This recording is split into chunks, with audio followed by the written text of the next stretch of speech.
खिलाड़ी का खेलते वक्त मसल पुल हो जाए, ज्यादा पसीना बह जाने की वजह से जिस्म में दर्द, थकावट हो, ऐसा लगे कि जैसे जिस्म टूट रहा है, तो होम्योपैथी मेडिसिन का इस्तेमाल किया जाए तो फौरन वो हशाश बशाश नजर आता है।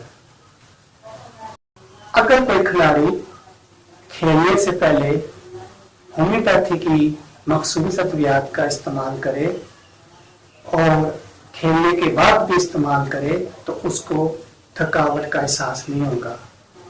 अगर वो खेलने से पहले चंद खुराकें ले ले तो उसका स्टेमिना बाकी खिलाड़ियों से बेहतर होगा।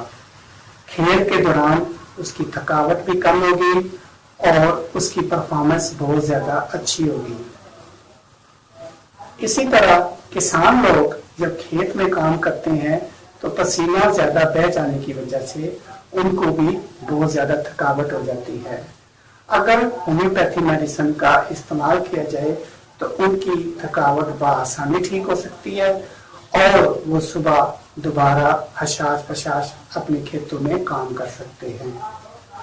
होम्योपैथी में ऐसी मेडिसिन मौजूद है जिनके इस्तेमाल से हम अपनी परफॉर्मेंस को बेहतर कर सकते हैं, स्टेमिना भी बेहतर हो सकता है और असाबी कमजोरी भी कम हो सकती है।